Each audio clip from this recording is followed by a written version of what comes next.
She can't even read the menu. The black waitress silenced the billionaire by speaking Fluent. What kind of place hires someone like that?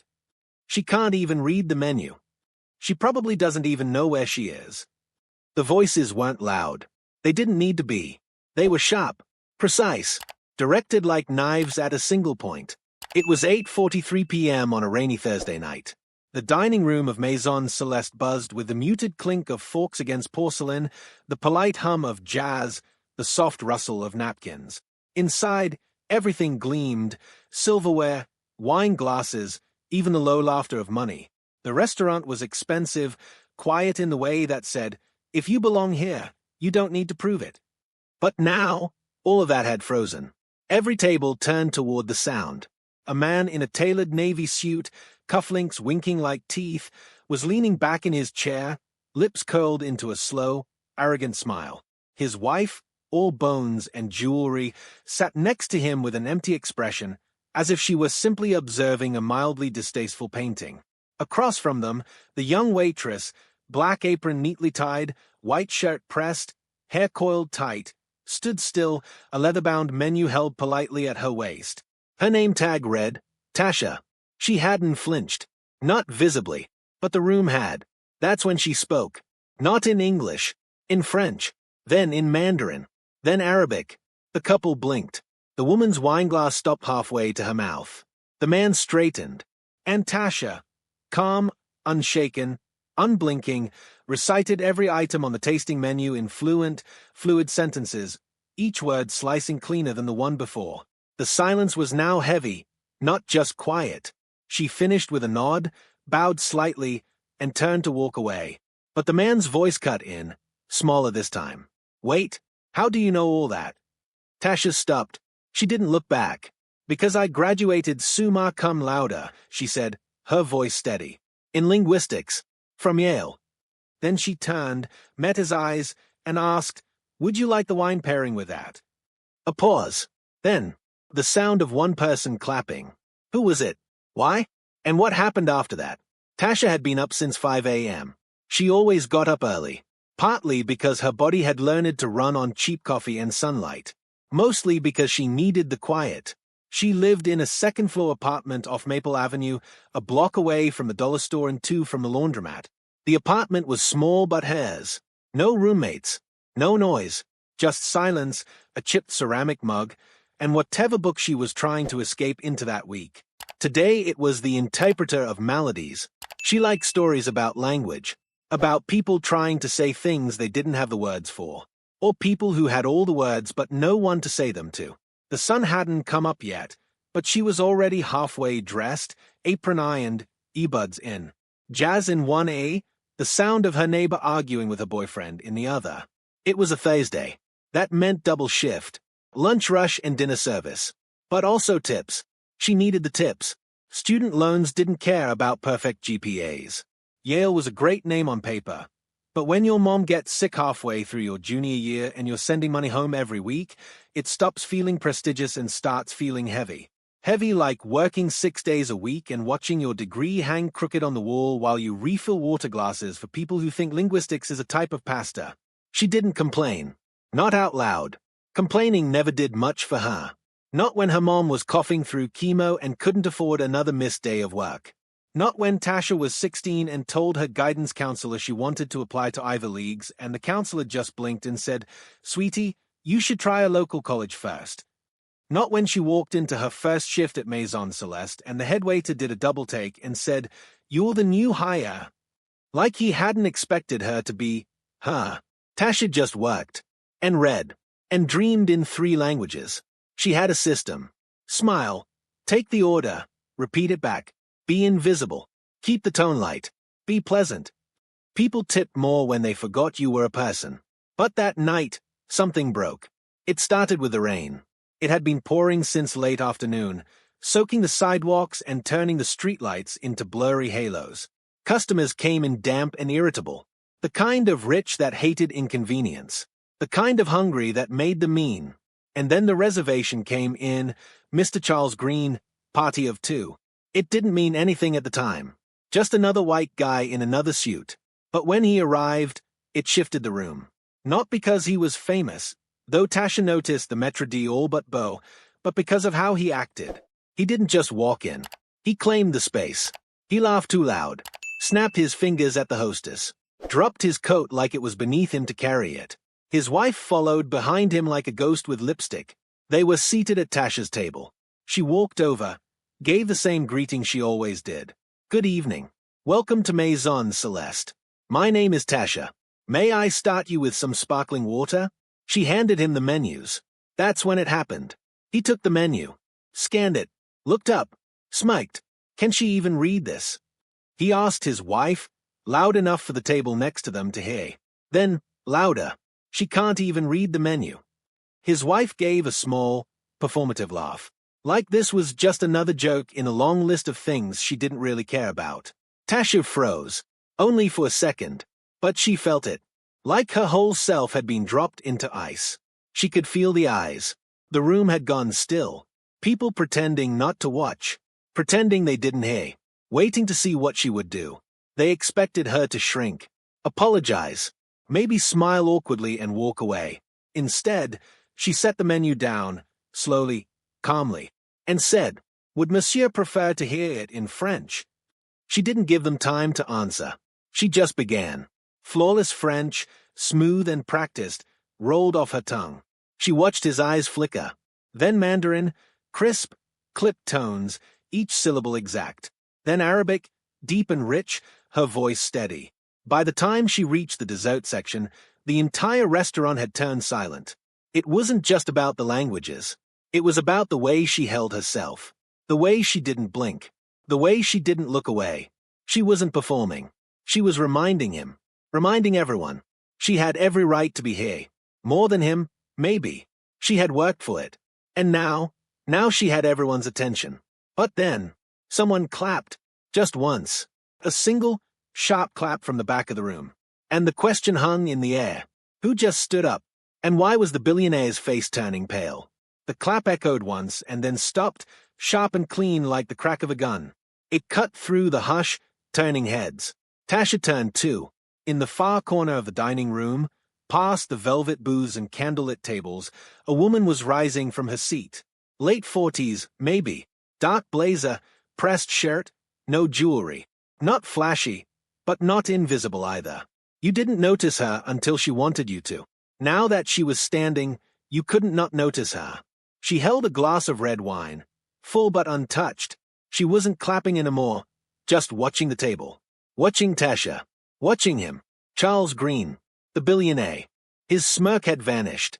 His eyes flicked toward the woman, then quickly back to Tasha. She saw it happen, just a moment. But there was something there. Recognition. Maybe fear. The woman in the corner took a step forward. The maître d' moved toward her, clearly unsure whether to intercept or retreat. She waved him off with the kind of calm confidence that told him don't. Tasha's heart was hammering now. Not because she was afraid. Not anymore. Something else had started. Something she hadn't planned. The woman stopped a few feet from their table. "Charles," she said. Just that. No greeting. No smile. Her voice was low but clear. His wife sat up straighter.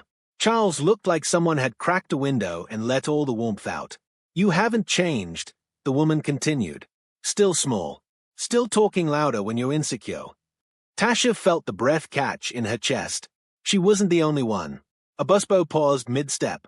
A server near the wine station slowly leaned in, pretending to check her notepad. "Excuse me," his wife said tightly, finally stepping into the moment. "Who exactly are you?" The woman turned to her, polite but icy. "A mistake your husband made a long time ago." Then she looked back at Tasha. "And you," she said gently. "I want to hear your story, not his version." She didn't wait for permission. She simply sat down at the empty chair across from the billionaire's table, as if she owned the room, as if she had once, and maybe still did. Tasha stood frozen, menu still in hand. Her fingers had curled tight around the edges without her realizing. She looked at Charles. His eyes were darting now, left, right, anywhere but directly at her. The same man who had tried to laugh at her 2 minutes ago now looked like he wanted to disappear into his steak knife. She turned to the woman. "I'm just a waitress," she said finally, unsure what else to do with the weight in the room. The woman shook her head. No, that's just where you are. It's not who you are. Tasha didn't know what to say, so she said nothing. She'd been late to the interview. That's where this all really started. 3 months ago, her 4th job interview in a week. She had changed in the backseat of her rideshare, smoothing her skirt and trying to wipe coffee off her shoe from the morning's shift. Maison Celeste was out of her league. She knew at the moment she stepped inside. Not just the prices or the Michelin star buzz, those didn't scare her. It was the way the staff walked like they were being filmed. The way no one made eye contact unless they had to. The way they spoke in quiet, knowing tones, like secrets had already been told and you'd missed the start of the conversation. The manager had looked her up and down like she'd tracked in something wet. His name was Everett. He wore gloves. You've served at fine dining before. Tasha had nodded. French cuisine, yes. My last place. You went to Yale? He interrupted, squinting at her resume. Yes, she said. She waited for the usual pause, the confused flicker. It came. For what? Culinary arts. Linguistics. A longer pause. Then a raised brow. That'll be helpful, he muttered, barely hiding the sarcasm. She didn't rise to it, just smiled and said, I speak 6 languages. 7, if you count the ones only rich people understand. He didn't laugh, but he hired her. Later she'd learned the only reason she got the job was because 2 servers had quit that week and Everett didn't want to train someone who would run off after one hard shift. He thought she'd break. He didn't know Tasha had been breaking and rebuilding herself for years. Quietly. Alone. Now here she was, 3 months later, standing in front of a man who'd just tried to erase her in one sentence. And a woman who clearly knew exactly what kind of man he was. I should go, Tasha said under her breath. No, the woman said. You shouldn't. She turned toward Everett, who was now hovering by the hostess stand, frozen between action and fear. I assume your staff are allowed to speak when spoken to, she said. Not a question. Everett nodded. Fast. Tasha swallowed. You really want to know? The woman nodded. I think everyone here does. And maybe she was right, because the silence wasn't just awkward anymore. It was waiting. Hungry. Like everyone knew something important had just cracked open and they needed to hear what was inside. Tasha looked down at the table, then at the couple. Yale wasn't easy, she began. Not just because it's Yale, but because it's not made for people like me. I was one of 3 black girls in my program. I got asked more than once if I was in the right classroom. I worked nights, tutored during the day, still sent money home. My mom got sick. I missed deadlines to sit next to her in chemo, but I still graduated top of my class. She looked at Charles. His eyes had lowered to the tablecloth. I applied for jobs at language firms, translation agencies, government posts. Nothing. You know what I got instead? For interviews where someone told me I was overqualified. And 5 more where no one even looked me in the eye. She took a step back. So yeah, I wait tables. But I speak fluent French, Mandarin, Arabic. I read Sanskrit for fun. I memorize wine lists in under an hour. I remember every table's name even if they never remember mine. Her voice was steady, clear. Don't mistake service for silence. The woman across from her was nodding, slowly, with something like pride. Charles didn't speak, but his wife did. I didn't know, she said, her voice small. Tasha didn't reply. Because she didn't owe them comfort. She just turned and walked away, back toward the kitchen. Behind her, someone else began to clap. Then another. A ripple. A murmur. Not thunderous. Not a movie ending. But enough. The woman stood, watched her go, and then turned back to Charles. Hope the fillet was worth it, she said. Because you just lost everything else. Then she pulled out her phone, dialed, and said 3 words. Pull the funding. Tasha never knew what that call meant. Not right away, but she'd find out soon. She'd find out why that woman knew Charles, and why her next shift would change everything. It wasn't until 2 days later that Tasha heard the name. The woman in the corner. The one who silenced the billionaire and had the whole restaurant whispering long after she left. The one who clapped first. Her name was Marianne Holt. Tasha didn't know who that was. She had no reason to. until a bartender pulled her aside in the prep station after the lunch rush. You know who that woman was the other night? Tasha was cleaning glasses, half listening, already thinking about getting to the bus stop before the rain started again. No, she said, distracted. Just some woman who knew him, I guess. The bartender leaned in like he was telling her a ghost story. She's on the board of his foundation. The board. Like, she basically signs the checks. Tasha looked up. What foundation? The Green Trust. It's, like, one of the biggest tech philanthropic things in the country. He's been throwing money at schools, cities, international charities. Stuff to make him look good, I guess. But she's the one who actually moves the money. Real quiet power. Tasha blinked, and she said pull the funding. Loud enough for two sommeliers to hear it and freak out, yay. That explained the whispers, the tension, the manager's sudden bout of politeness. It explained the call she got from Everett that morning too. You're not in trouble, he'd said right away, voice tight. In fact, you're, being considered for an internal promotion. Just keep your phone on. That was weird enough. But now, with this, Tasha sat down on the step behind the walk-in freezer. Marianne Holt had done more than just defend her. She'd turned the billionaire's entire world inside out. And Tasha had no idea why. By 6 p.m., it started. The news hadn't hit the major sites yet, but it was all over social. Quiet at first. A few posts. Then screenshots.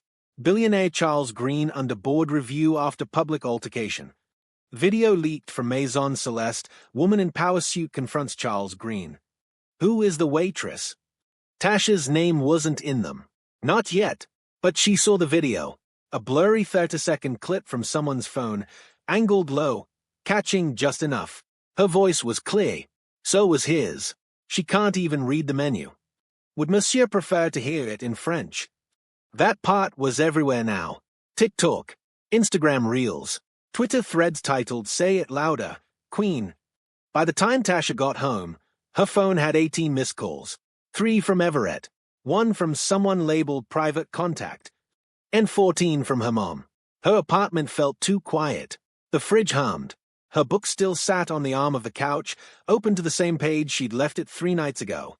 She stared at her phone, unsure what to touch first. She called her mom. Baby. Her mother answered on the first ring, voice full of warmth and worry. What happened? I don't know, Tasha said truthfully. I think I pissed off a billionaire. Her mom didn't laugh. You okay? Tasha sat on the arm of the couch. I think so. But there's video. And it's going around. People keep calling me brave like I didn't just speak. I didn't even plan it. Mama, I just snapped. There was a pause. Then her mom said, maybe that's what bravery is. Saying what you didn't rehearse. Saying it anyway. Tasha exhaled. Do you think I messed everything up? No, her mom said. I think everything else was already messed up. You just turned the light on. They didn't talk long. The cancer made her mom tired. But it helped. Hearing her voice, remembering why she did all of this. She hung up and turned to the other calls. She ignored Everett. He'd call again. Instead, she tapped on private contact. Voicemail. A soft, clear voice came through. Hello, Tasha. This is Marianne Holt. I wanted to thank you for how you handled yourself. I'm not asking for anything. I just want to talk. When you're ready. She left a number. A direct one. Tasha stared at it for a long time. The next day, she called. Marianne answered on the first ring, like she'd been waiting. Tasha, she said warmly. I'm glad you called. I didn't know who you were, Tasha said. Not until after. I know. That's why I believe you. There was a pause. I meant what I said, Marianne added. Is done. Not because of one comment, but because this was the last straw. Arrogance, cruelty, using power to belittle. It's a pattern. One I helped protect, whether I meant to or not. But not anymore. Tasha didn't speak. She was still trying to understand what was happening. I want to do something for you, Marianne said. Tasha stiffened. I'm not looking for a handout. It's not a handout, Marianne said. It's a door. One you already own the key to. She paused, then continued. I run a private education initiative. We place high-talent graduates in programs that can actually use them. Research, International translation. UN positions. Cultural diplomacy. It's small, but powerful. And quiet. You wouldn't be a poster child. You'd be working. Tasha blinked. You want to hire me? No, Marianne said. I want you to choose to work with us. It's not charity. It's a damn smart move on our part.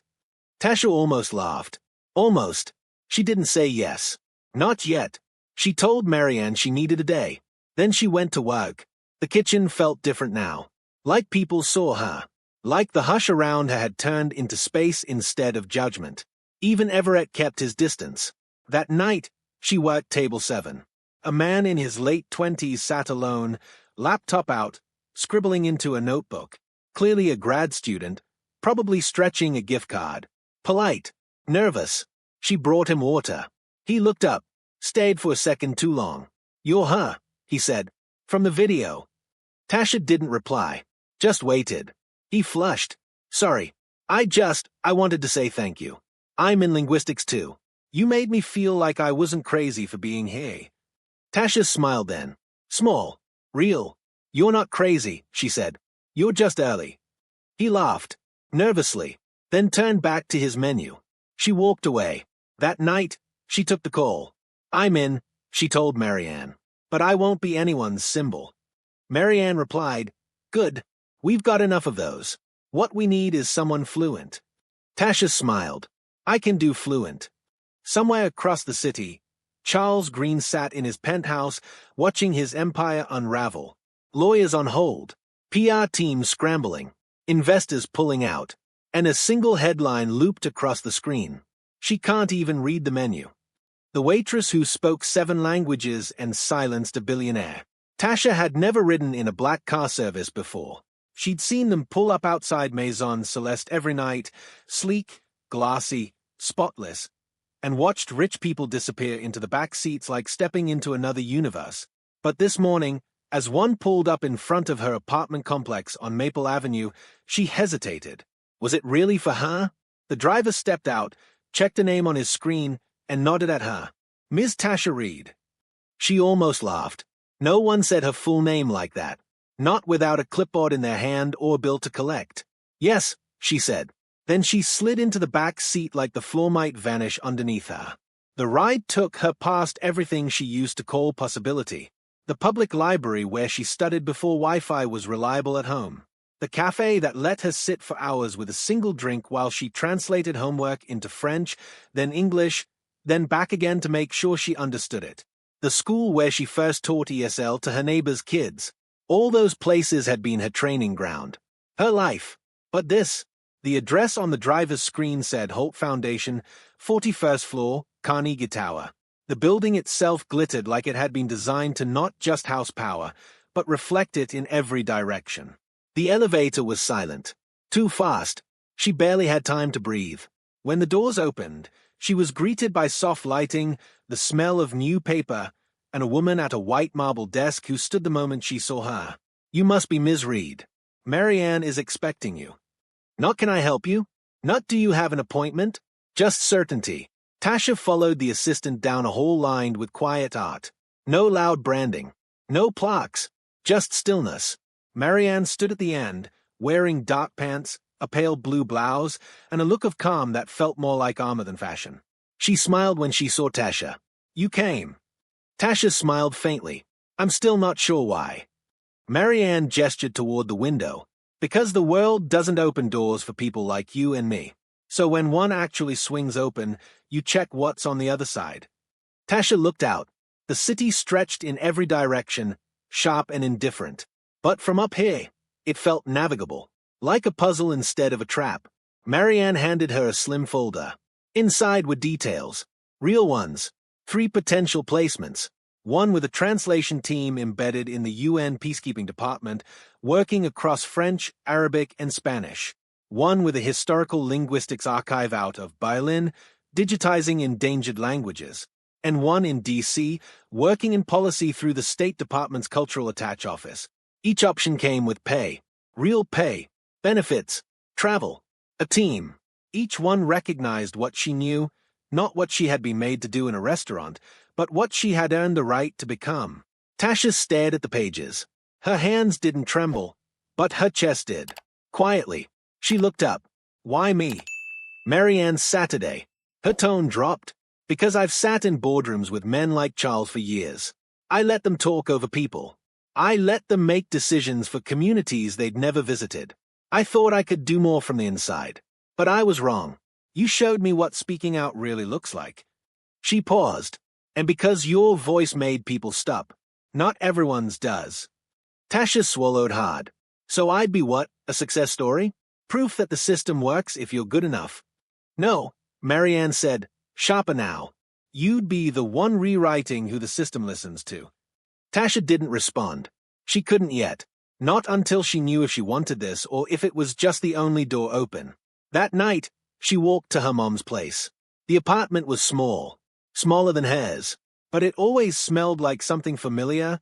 Baked chicken, lemon oil, dry sheets. Her mom sat on the couch, bundled in a fleece throw, watching an old crime drama on mute. Tasha slid down beside her and handed her the folder. They read it together. Quietly. Her mom didn't say anything right away. She didn't have to. Tasha felt her breath shift. Saw the soft crease in her brow. You always wanted the world to see you, her mom said finally. Now it has. The question is, do you still want to see it? Tasha stared at the papers again. I don't know. Her mom reached over and squeezed her hand. Then don't decide because you're scared. Decide because it's yours. The next morning, she chose. Not Berlin. That felt too far, too soon. Not the UN post. She wanted something closer to home first. Something rooted. Something she could build with. She chose DC. Policy. Language. Representation. Work that mattered. Work that shaped how cultures were translated, not just linguistically, but emotionally. She called Marianne. Told her. Marianne didn't ask why. Just said, good, I'll start the paperwork. Her last shift at Maison Celeste was 3 days later. She didn't tell anyone. Not until the end. When her final table left, she folded her apron, put her name tag in the break room drawer, and turned to Everett. I'm not coming back tomorrow. He looked up, blinked. What do you mean? I mean I'm done. He scoffed, trying to recover. You're walking away? Now? When your name's floating around like some sort of celebrity waitress. Tasha smiled. I wasn't walking toward that. Then what? Something fluent, she said. He didn't get it. He never would. 2 weeks later, she moved to DC. She stepped into a new office with her name on a door. Her languages got used. Her thoughts got heard. People called her Ms. Reed. And one day, sitting across from a foreign diplomat who underestimated her, she switched languages mid-meeting and watched his face change. She didn't smile. Just let the silence settle. Then continued. Calm. Clear. Fluent. Somewhere, Charles Green still had money. But not the power he once had. Because the world had seen what power really looked like. A black waitress. A folded menu. And a voice no one expected. There's a different kind of silence in Washington, D.C. It's not like the restaurant, sharp and brittle, broken by forks and half-whispers. It's weightier, heavier. The silence in the State Department feels like it belongs to marble walls and closed doors. It's the kind of silence that makes you choose your words like weapons. Tasha had been in D.C. for 9 days. She already knew that here, language wasn't just communication. It was currency, influence, armor. Her new job wasn't glamorous. She didn't get press. She didn't wear a badge or carry secrets. But she translated them. Every memo, every policy brief, every briefing that passed from one continent to another had to be shaped, shaded, softened, or sharpened, depending on the room. And Tasha? She had a gift for choosing the exact right word when everyone else was guessing. Her desk overlooked a narrow slice of the Capitol Dome. She worked with a small team, sharp, tired, brilliant people who didn't blink when she spoke fluent Farsi on a Tuesday morning or corrected a senior advisor's French conjugation in a draft on Friday. Still, not everyone welcomed her. Her first supervisor, Mr. Calhoun, was a relic. Silver hair, blue eyes, and a gaze that never quite met hers.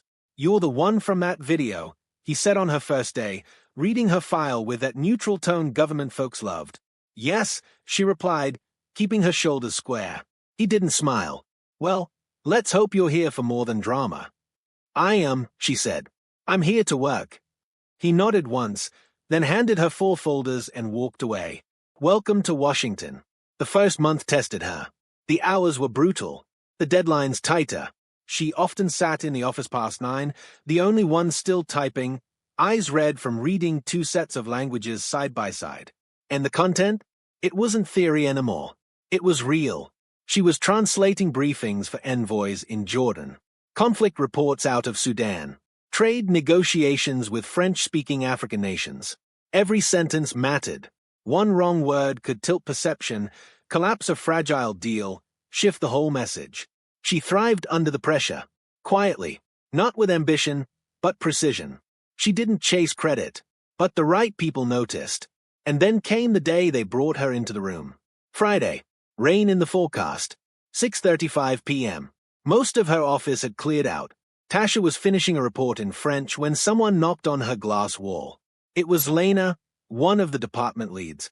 Smart, fast, always 5 minutes ahead of everyone else. Tasha, the deputy's asking for you. That was unusual. She followed Lena down a hallway she'd never been in before. The carpet was thicker, the lights dimmer. They stepped into a room that smelled like polished wood and anxiety. At the table sat 3 people, the deputy undersecretary, a senior diplomat, and a woman in a tailored suit Tasha didn't recognize but instantly clocked as important. Ms. Reed, the deputy said, we need your help. No explanation. No small talk. Just 3 folders slid across the table. One in English, one in Arabic, one in French. They are supposed to say the same thing, the deputy said, but something's off. Our contact in Casablanca flagged the phrasing. Diplomatic nuance. Apparently, someone's about to walk away from the table if we don't clarify. We have 2 hours to fix it before this hits the embassy desk. Tasha opened the folders, read silently, and then she saw it. A single Arabic word, used where it should have been. The first implied aggression. The second meant action. It was subtle, but to the Moroccan officials reading it, it sounded like a threat. Tasha circled the word. Looked up. This is the problem. The woman in the suit leaned forward. You're sure? Tasha didn't blink. Yes, this version sounds like we're warning them. That one sounds like we're cooperating. A beat of silence. Then the deputy looked at her like he was seeing her for the first time. Rewrite all 3 versions. Submit in 1 hour. Yes, sir. She left the room, but she didn't forget the look that woman gave her. Like maybe, just maybe, Tasha belonged here more than some of the people already in the room. That night, she got home past midnight. She took off her shoes in the hallway, flopped onto her couch, and didn't cry. She smiled, exhausted, bone-deep tired, but proud. For the first time in a long time, she felt like she was speaking a language she didn't have to translate, one that didn't demand she explain who she was before being heard. The next week, her mother called. Baby, someone from the newspaper came to the house. Tasha sat up. What? They asked about you. That video. Said they are doing a story on the state of race and labor in America. Wanted to call you the girl who silenced the billionaire. Tasha sighed. Her mother continued. I didn't say anything. Told them you're working now. Doing real work. Not for show. Tasha closed her eyes. Thank you. I know it's tempting, her mom said, to be seen. But you've already been seen. Now it's time to be heard. That hit harder than she expected. The article came out anyway. It danced around her name. Mentioned a young black server who exposed the entitled carelessness of power. The headline read, the menu was the moment. But what comes after? Tasha didn't reply to the press. She didn't need to. Her fluency was no longer just linguistic. It was political, emotional, strategic. She knew how to hold a room, and when to leave one. One night, she found herself walking past a restaurant in Georgetown. Elegant, overpriced, linen napkins and wine lists. Different name, but same energy. Inside, a waitress carried 3 plates at once, weaving between tables like she was invisible. Tasha caught her reflection in the window.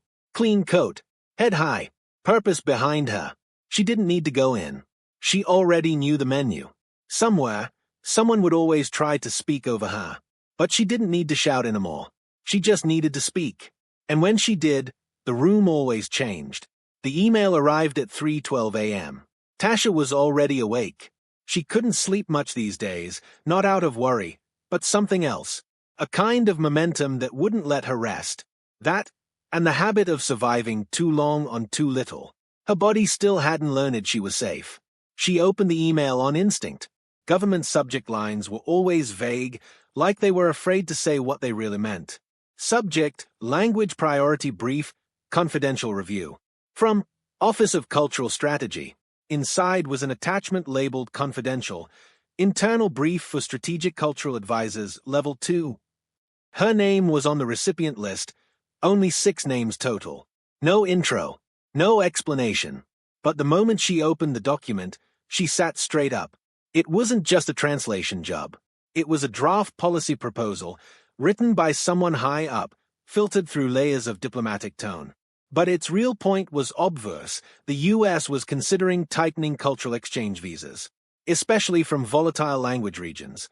Arabic, Farsi, Somali, Urdu.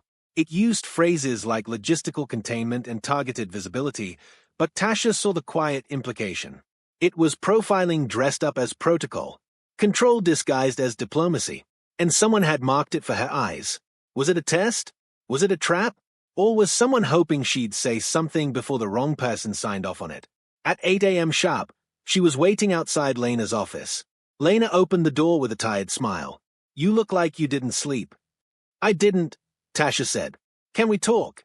Lena glanced around, then motioned her in. Tasha dropped the printed brief on the desk.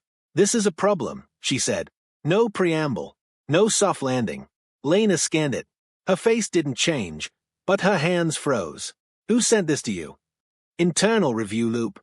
My name was on it. I didn't sign up for that level." Lena leaned back. "Thought. Then someone flagged it for you. Quietly. Someone in the room who knew you wouldn't let it slide." Tasha crossed her arms. "I can't just translate around this. If this goes out, it's policy. It will get people denied visas. It will turn embassies into checkpoints." Lena nodded. Slowly. "Okay. What do you want to do?" Tasha blinked. "You're letting me choose." "I'm letting you lead," Lena said. "If you're right, and I believe you are, we stop it here. We rewrite the language, build a case, send it back up with annotations. But this is bigger than a wording fix. This will put you on radar." Tasha didn't hesitate. "I want it on record," she said, "that I objected." That afternoon, she wrote her first policy objection. Not as a protest, not as a headline, as a professional, as a person fluent in how language is weaponized, how policy pretends to be neutral. She marked each term, translated the intent, rewrote the impact. She didn't soften it. She used the power they gave her. And she signed it. Full name: Tasha Morgan Reed, Linguistic Strategy Advisor, Department of Cultural Engagement. When she clicked send, her fingers shook. Not from fear, from knowing. She had just taken a shot across the bow. And someone, somewhere, would see it. The fallout came faster than expected. By Thursday, a reply came down from the deputy's office. Review acknowledged. Draft pulled from circulation. Thank you for your insight.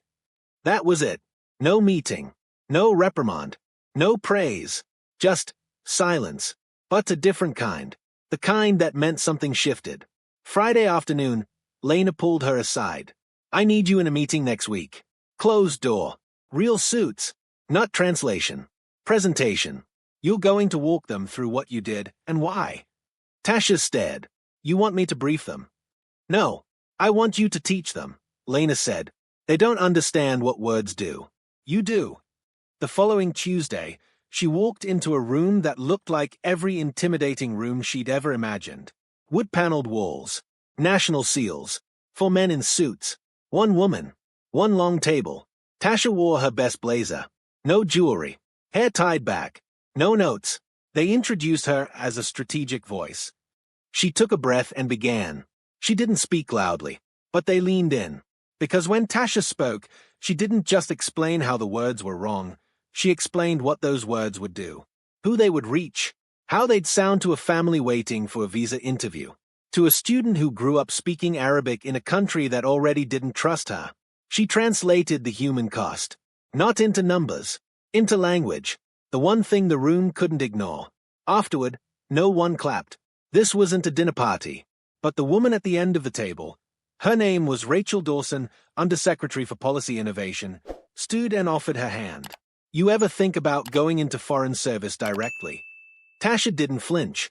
I think about doing what matters. Rachel nodded. Keep doing it. We'll talk again. That night, Tasha didn't go home right away. She walked the city, down Constitution, past the monuments, into the heart of the capital, and somewhere near a food truck with Arabic music playing softly from a tinny speaker, she stopped. She bought a falafel wrap from a young guy who spoke English with the rhythm of Cairo. She replied to him in Arabic, and his face lit up. You speak. She smiled, fluently. He grinned. Then you understand what it means when I say, El Kalam Wayusul El Aub.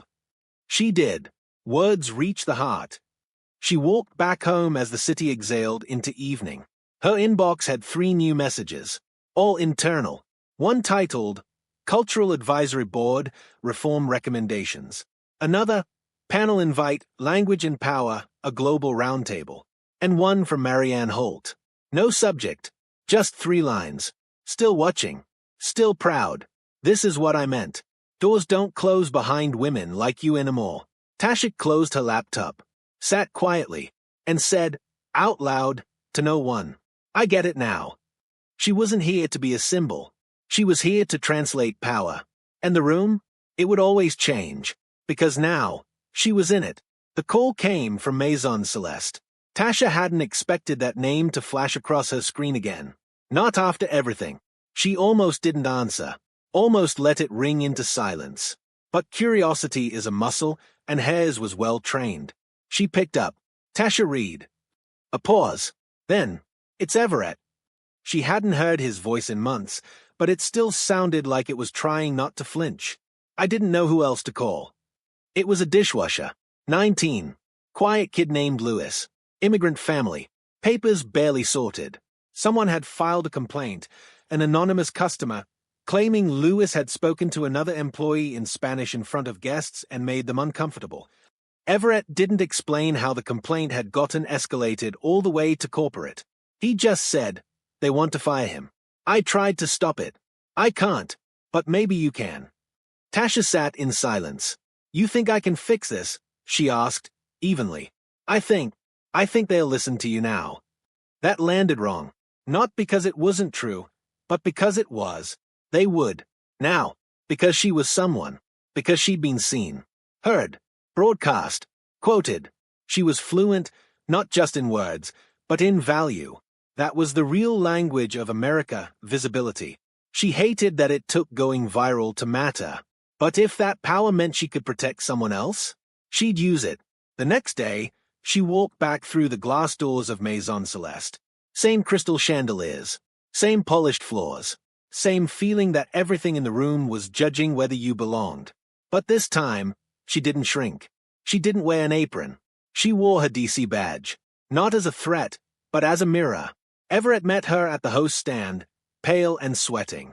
They're in the office. They? Regional. And legal. Tasha gave a tight smile. Perfect. The meeting was short. She didn't rage. She didn't posture. She simply asked one question. If Louis had spoken French instead of Spanish, would we be here? No one answered. They didn't need to. She handed over a letter, printed and signed, from the Department of Cultural Engagement. It outlined a new partnership, an initiative to support multilingualism in service industries, a grant Marianne had quietly helped push through. She looked directly at the regional director. If you fire Louis for speaking a native language in a private conversation, we'll pull your participation from this program. That includes all marketing, benefits, and international listings tied to the grant. Another silence. The uncomfortable kind. Louis kept his job, and every front-of-house employee got offered access to free English and second-language night classes within a month. As Tasha walked out of the restaurant, she passed a family at table 3. A mother was gently translating the menu for her daughter in soft Spanish. The daughter looked up at Tasha, then back at the menu, repeating a word carefully, bouillabaisse. Tasha paused. That's a hard one, she said with a smile, then added softly, in Spanish, "But I think you'll say it better than anyone else." The girl beamed. Her mother said, "Gracias." Tasha just nodded. "De nada. Always." That night, she sat at her desk in D.C. and wrote something new. Not a translation. Not a policy memo. A proposal. Program title: The Language Table. Mission: equip restaurants, hotels, and service-based businesses with multilingual support and education. Normalize cultural code switching. Destigmatize accents. Celebrate fluency, no matter where it comes from. Pilot cities: Washington, D.C., or Chicago, New Orleans, or Atlanta, Los Angeles. She submitted it without fanfare. But 2 weeks later, the secretary's office flagged it for review. High priority. And then, the email arrived. Subject: Panel Invitation, United Nations Conference on Language Equity.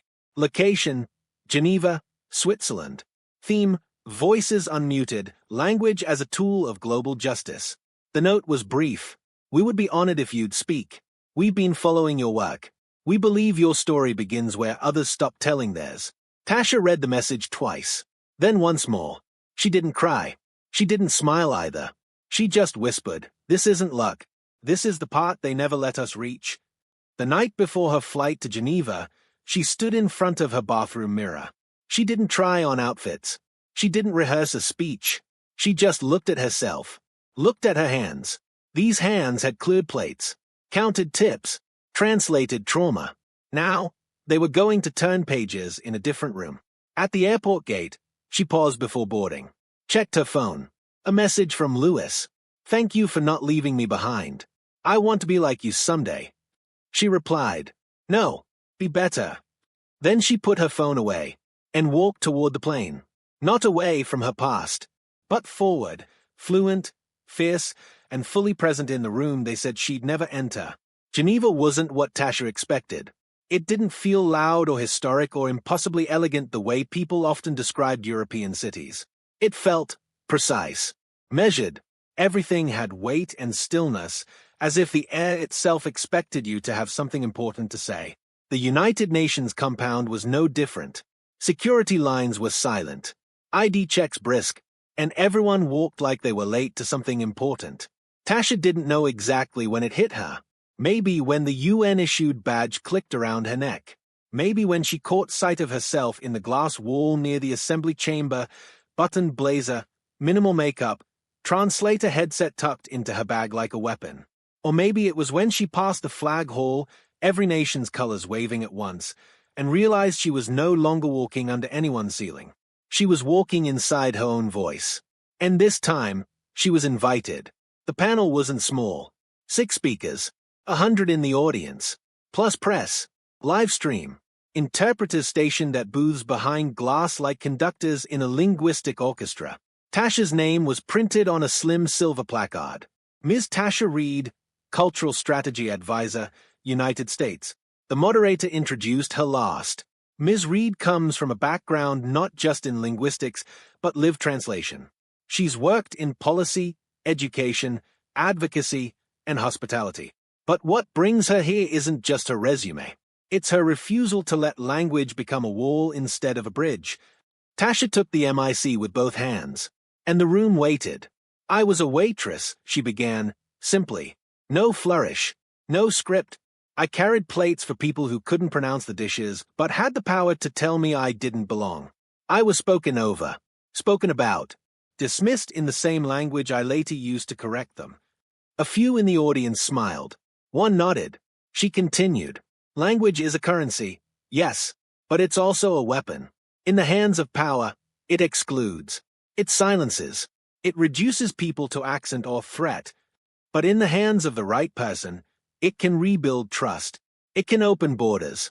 It can translate not just words, but worth." She paused. "Let that settle. My work now isn't about getting people to speak English.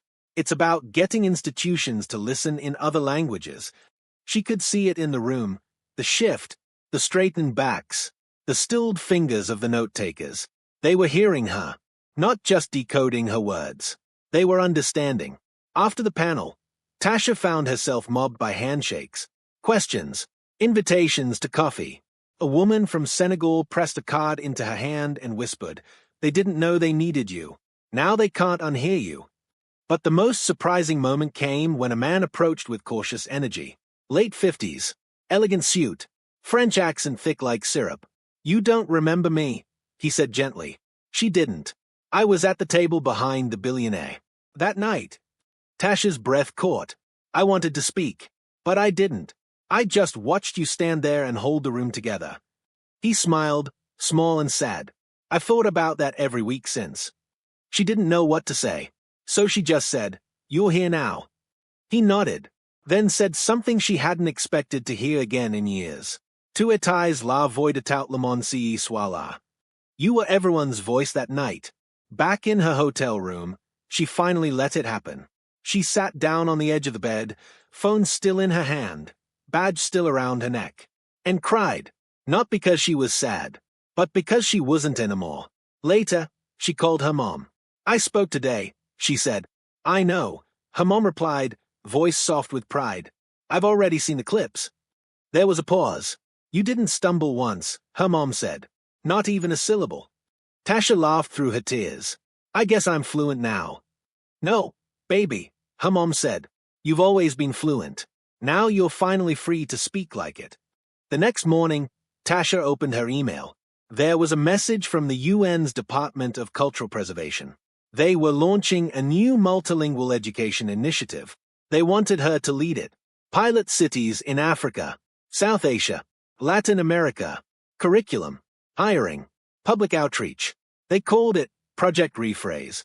Under it was a single line. "We no longer want to teach people the dominant tongue.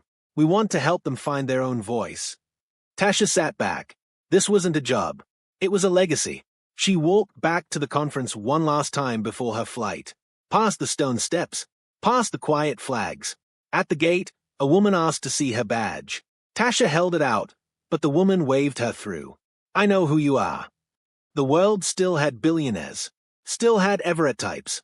Still had rooms where people like Tasha had to speak twice as loud to be heard half as much. But something had changed.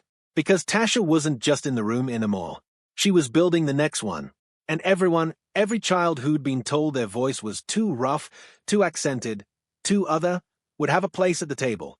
No more silence. No more shame. No more "she can't even read the menu." From now on, she wrote it. It started with a blank map. Tasha stood in front of the largest whiteboard she'd ever seen. Floor to ceiling, spanning an entire wall in a UN co-working space in Geneva. A dry erase marker in one hand, a printed stack of language population data in the other. She looked at the map like it owed her something. Her job now was to choose where to begin. Project Rephrase had funding. It had backing. It had momentum. What it didn't have yet was her voice on it. She flew to Dakar first. Senegal wasn't on the original list, but Tasha insisted. French was the colonizer's tongue here, but Wolof, the people's language, still ran through the streets, markets, and homes. She wanted to build in places where fluency didn't mean whiteness. The first meeting was rough. A local educator, gray beard, strong presence, leaned back and asked, "What makes you think you know how we want to be heard?" Tasha nodded. She didn't blink. "I don't," she said. "That's why I'm asking." He stared at her for a long second, then smiled. "Good answer." They held listening circles. Not meetings. Circles. She invited teachers, grandmothers, bus drivers, teenagers with cracked phones. She asked what they wanted their kids to learn, not just the language, but the value behind it. And they told her, "I don't want my daughter to be fluent in English if she forgets how to speak to her own grandmother. We don't need another test. We need our pride back. Make space for our sound. Then we'll learn yours." Tasha took notes. Then she built curricula around those truths. Wolof first instruction, parallel learning in French, optional English, story-based modules that taught not just grammar, but context, dignity, rhythm. It wasn't translation. It was liberation through language. The pilot school launched 6 months later. 1 building, 4 classrooms, 40 students. A new name on the wall, Center Rephrase Dakar. Tasha stood at the entrance that morning, helping pass out tablets, watching kids race in with nervous eyes and open hands. She didn't speak. She just smiled. A girl walked past, clutching her notebook to her chest, then turned, eyes wide. "You're the woman from the video," she said in perfect French. "The one who spoke all the languages." Tasha crouched down to meet her eyes. "I'm the one who wants you to speak yours." The girl's grin broke open like light. 3 months later, Buenos Aires, then Accra, then New Orleans. The U.S. Department of Education had called. Quiet at first, then louder. "Can we bring Project Rephrase stateside?" Tasha said yes, but on one condition. "We don't treat heritage languages as extra credit. We treat them as core knowledge." They agreed. And just like that, the map began to fill. Somewhere in between flights, interviews, meetings, and sleepless nights, her face showed up on magazine covers. Time, the woman who rewrote the room. The Atlantic, she can't even read the menu. How one moment became a movement. Teen Vogue, fluency is power, meet Tasha Reid. She tried not to look. She kept her head down. Until a letter arrived at her office. Handwritten. From Charles Green. "Dear Ms. Reid, I doubt you'll read this. You have no reason to. But I want you to know. I watched that night back. Not just the video, but who I was inside it. I've spent a year in silence. Not punishment, just listening. I want to say I'm sorry. Not because I was caught, but because you were right. I used words like walls. I mocked what I didn't understand. I reduced your brilliance to a stereotype I invented to protect my ego. I deserve the fall. You deserve better. If nothing else, I hope someday my children grow up in a world shaped by your voice instead of mine. Charles." She folded the letter, put it in a drawer, didn't respond. Some doors don't need reopening. Later that month, she flew home. Not for work, for her mom. They sat together on the porch of the small apartment, the same chipped mug resting in her mother's lap, still warm. "You look tired," her mom said softly. "I am tired," Tasha admitted. Her mom reached out and took her hand. "Then rest. The world can wait for your voice. You already planted the seeds." Tasha leaned into her shoulder, let herself exhale, for the first time in weeks. That night, she walked through the old neighborhood. A mural had gone up, bright colors on a brick wall. A girl standing on a stack of books, speaking into a microphone made of paper. The words beneath. "Fluency is how we fight." Tia. She stood in front of it for a long time. Not proud, not embarrassed, just still. Later, she wrote again. This time, not a proposal, not a press release. A book. Title, Fluent. Subtitle, Language, Power, and the Voice They Tried to Silence. It started with one line. "They said I couldn't read the menu. Now I write them." The publisher didn't want the first chapter. They said it was too personal, too quiet, too angry. Tasha didn't change a word. She told them, "If it makes you uncomfortable, then it's working." The chapter began with a simple paragraph. "My name is Tasha Reid. I was told I was too smart, too poor, too proud, too loud. I waited tables. I spoke 6 languages. I graduated from Yale. None of it protected me from a man who thought my silence was his permission." The book wasn't a memoir. It wasn't a manifesto. It was a reckoning. Fluent hit shelves 6 months later. The cover was simple, black text on white background. No photograph. No smiling portrait. Just her name. And the title that felt like a fist pressed gently to the chest. Critics called it elegant, disarming, ruthless in its clarity. But the ones who mattered, the students, the immigrants, the waitresses still wiping down tables while someone smirked at their accent, called it something else. Ours. Tasha didn't go on a traditional book tour. She didn't want stages. She wanted classrooms. She visited high schools in Oakland, Houston, Baltimore, Jackson, St. Paul. She sat in folding chairs with students who whispered in their mother tongues when teachers weren't listening. She told them, "Don't wait for permission to speak how you were raised. Your first language isn't something to outgrow. It's your origin story." In one classroom, a boy asked her, "What made them finally listen to you?" She didn't hesitate.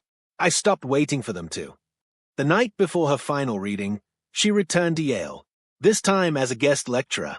They gave her a keycard and a passcode. Her name was printed on a glass door. She stood at the same lectern where she once sat in the back row, too scared to raise her hand. She told the story. All of it. The menu. The mockery. The voice that rose anyway. And at the end, a girl stood from the crowd and said, "What if I don't have your courage?" Tasha smiled, slow and soft. "Then borrow mine for now. That's what it's for." The morning after, a letter arrived at her apartment. White envelope, government seal. Inside, an invitation. U.S. Department of State, Special Advisory Council on Multilingual Education and Cultural Equity. Position, chair.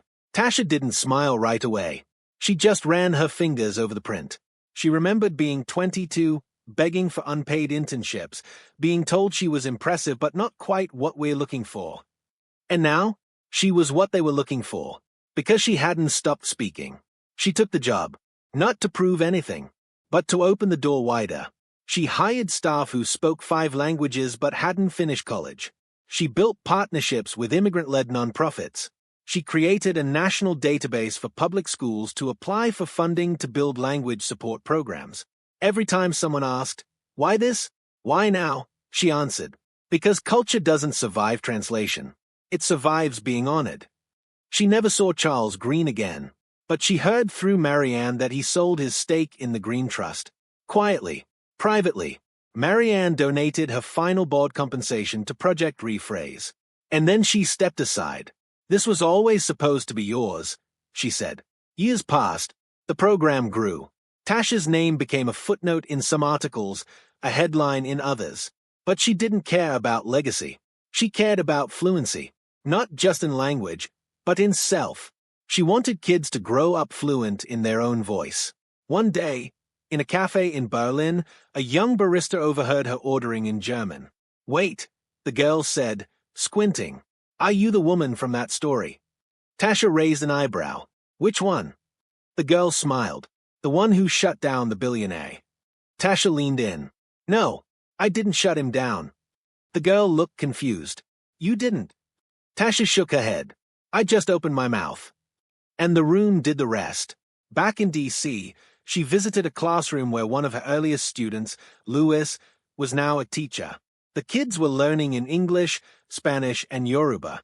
Louis handed her a notebook one of the students had written in. On the cover, the child had written, "I speak 3 languages, and all of them are mine." Tasha held the notebook. She didn't cry. She just whispered, "Yes, you do." Fluency was never about perfect grammar. It was about knowing you belong in the room. And now, she wasn't waiting to be invited in anymore. She was building the rooms, filling them with voices, letting them echo. Because once, someone had said, she can't even read the menu. And now, she was writing the entire dictionary. The Washington air was thick with summer when Tasha took her new seat at the round table. Not a figurative seat. An actual, polished, 12-sided table inside the Department of State's International Advisory Chamber. The nameplate in front of her read, Tasha M. Reed, Chair, Cultural Equity and Multilingual Education. The room was mostly suits. Not all hostile, some even kind, but all older, all used to being the final word. Tasha was the youngest, the only black woman, the only one who had waited tables, who had been mocked in the room before she was ever invited into one. But she didn't shrink. She adjusted the mic, cleared her throat, and began. "We keep pretending this country is monolingual. It's not. It never was. It just ignored the people who weren't speaking English."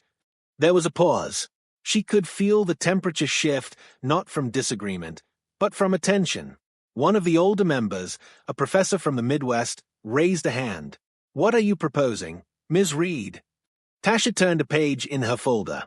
"I'm proposing we rewrite the default. Not just add language access as an afterthought, but make it a pillar. From K-12 schools to immigration courts to emergency hotlines. You want to serve the public? Then learn to hear it." Someone scoffed. "That'll take years. Budgets, retraining, rewriting policy from the ground up." Tasha met his eyes. Exactly. Outside that chamber, her team was already moving.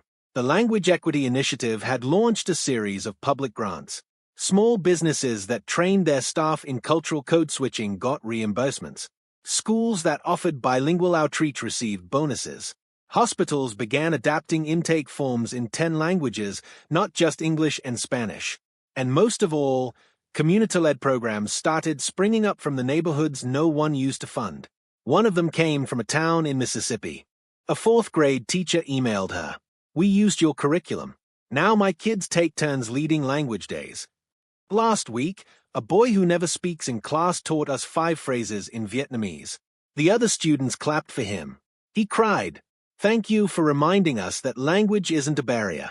It's a bridge.'" Tasha printed the email and pinned it to her office wall. Not to remember where she came from, but to remember who was coming next. Then came the call from the White House. She was in the middle of reviewing a proposal for multilingual public housing materials when her assistant burst in. "Tasha," she said breathlessly, "it's the Chief of Staff." The actual Chief of Staff. Tasha stood slowly, still holding a pen.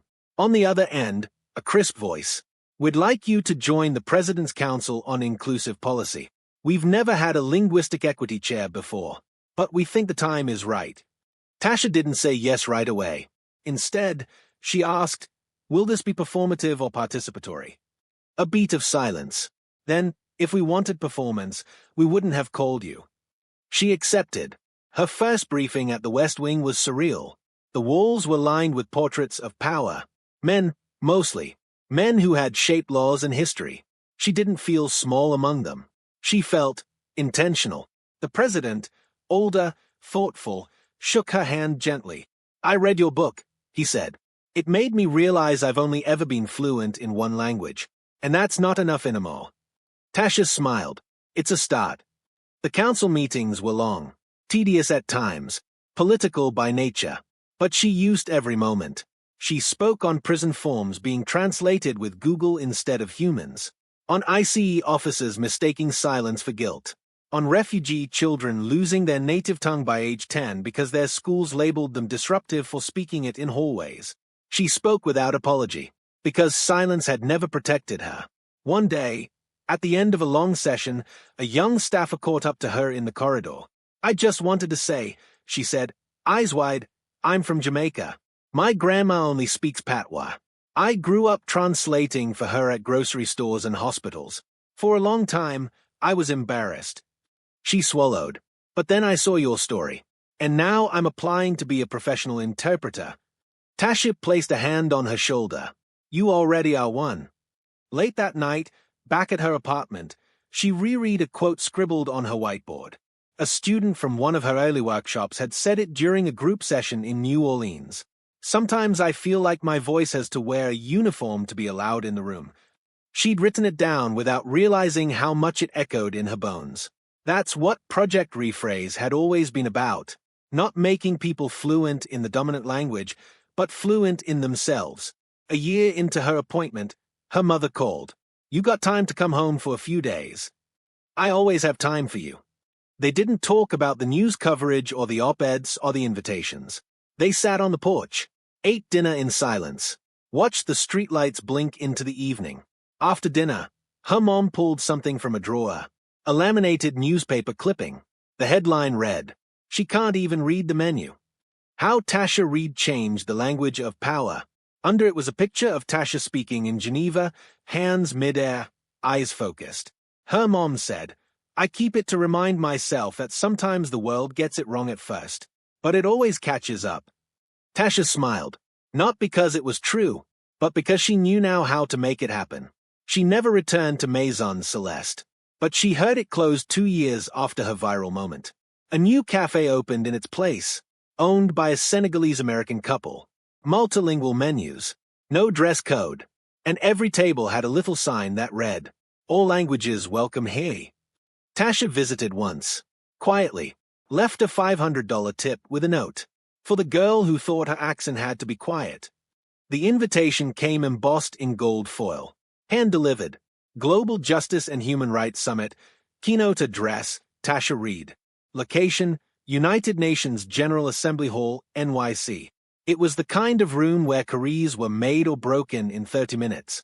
Where diplomats sat stone-faced and cameras zoomed in too close.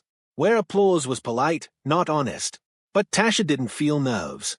She felt weight. Not pressure. Responsibility. She had one last chance to speak the truth to all the places that had once tried to mute her. The morning of the speech, she walked alone through Midtown. No entourage, no press. She passed restaurants setting up patio tables, people lining up for bagels, construction workers shouting over coffee. So many voices, so many languages, crisscrossing over each other like threads in a fabric no one ever stops to admire. She smiled. She remembered being part of that noise. Invisible, useful, unheard. And now, she was the microphone. The UN General Assembly Hall buzzed with 500,000 names from around the world. Flags behind her, languages in her ear. She walked to the podium, the hall rising slowly in silence. Her notes were blank. She looked at the crowd and said, "They said I couldn't read the menu." She paused, let the words drop like a pin. "Now I'm writing the policies." A murmur, not applause, something quieter, respect.